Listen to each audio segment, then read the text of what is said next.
Okay, so I'm back with the second half or part 2 of the Turnitin tutorial. And you can go ahead and go back to Turnitin in your homepage and see my similarity report has been created. Now there are two ways to view your similarity report. The first way is to just click on that 4% or the green, and it should come up. I wonder why it didn't come up. Maybe I have to log back in.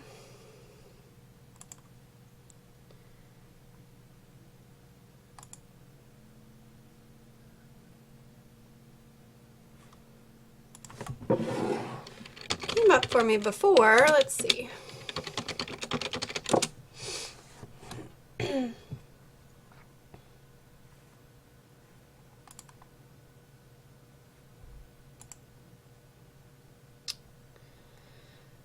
There it is. Okay. So I just had to log back in. You may have to log back in.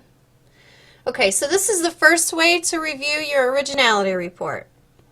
Now, you can see that this paper is 4% similar to my sources, meaning 4% could be plagiarized from my sources. Very, very, very good percentage there. That means 96% of this paper is original and in my own words. Now this is something new I think that they've done, and it's really cool. I just noticed this. Here you can see that they have highlighted all the areas that are plagiarized or that they think are plagiarized, and they've given you from which journal it was plagiarized from. Okay, so what you want to do is scroll down and note any highlighted areas in the paper. So for example, here, this says guidelines for the clinical use, etc. is from the asnc.org. Okay, 1%. In retrospect, I would probably put this in quotation marks. And then given the source and the page number, because this is more than 5 consecutive words, right? So therefore should be considered a quote.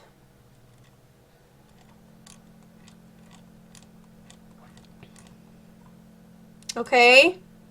If you go back up here, you can see this number 4 submitted to Wheeling. So my professor, Dr. George at Wheeling Jesuit University, back in 2010, submitted my paper to Turnitin and generated this report.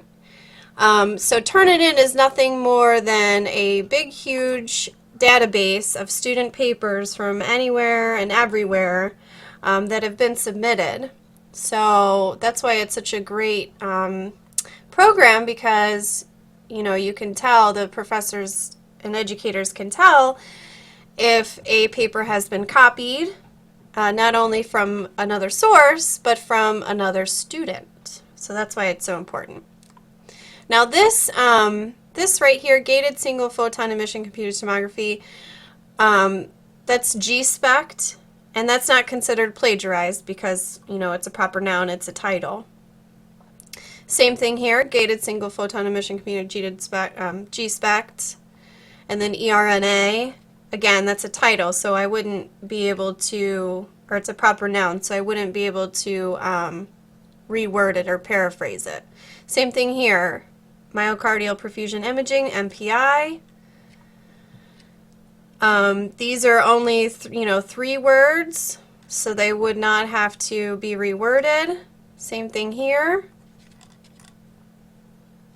Same thing here.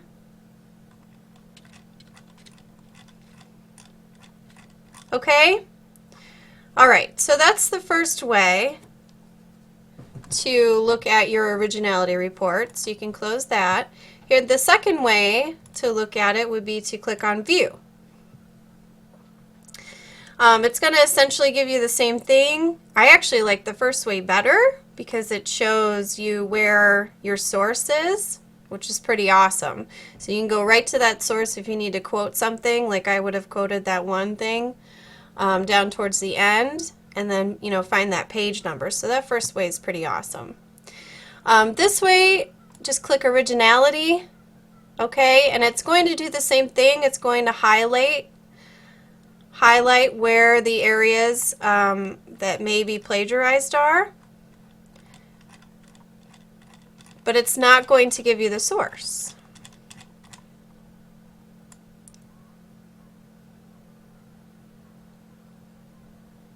Okay? All right. So, let's see if this works again. I'm going to use the first example because I like that a lot better. Now, what I recommend doing is saving this to your desktop or to, you know, wherever you save your documents, because then you can put your paper and this paper side by side, and you can go through, you know, side by side and figure out which needs to be paraphrased, which needs to be deleted, which should be quoted, and they're right next to each other, so there's no guessing. So to do that, you want to go down to this printer and download PDF of current view for printing.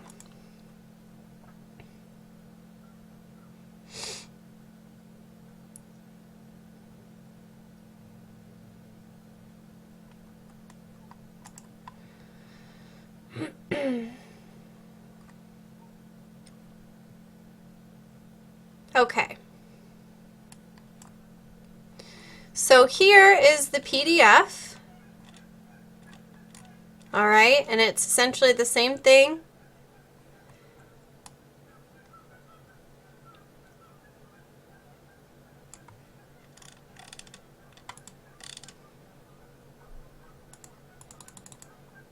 Okay, and then at the very bottom, it'll give you, you know, the numbers.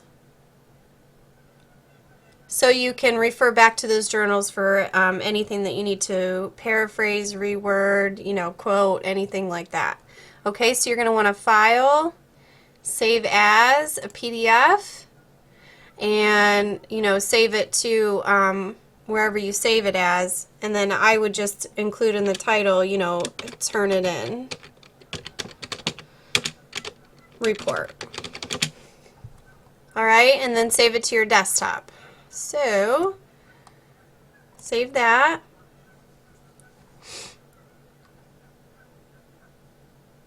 Okay, and then I'm going to show you, let's see, how to open it both up. So, where is it? Here's my PDF saved to the desktop, and I'm going to take that and smash it over there. And then here it is, Article 3 response.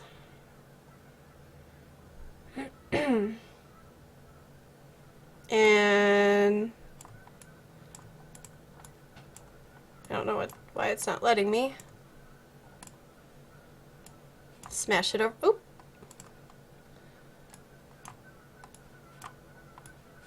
Smash it over there, right?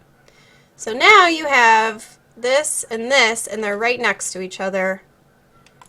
And you can go through and say, okay, here, can I change that? And if you can't, the only one that I would change out of this is this one long one down here somewhere, right here. So I would scroll all the way down here. I would find the source, which the source says number 2. So I would go back to the ASNC journal. I would find where I got that information from, and I would just slap some quotation marks around it and put the source, the year, and the page number, right? You have to have a page number with the quote. Okay? All right. So let's see. Now, showed you how to do that. So we can close all of this out.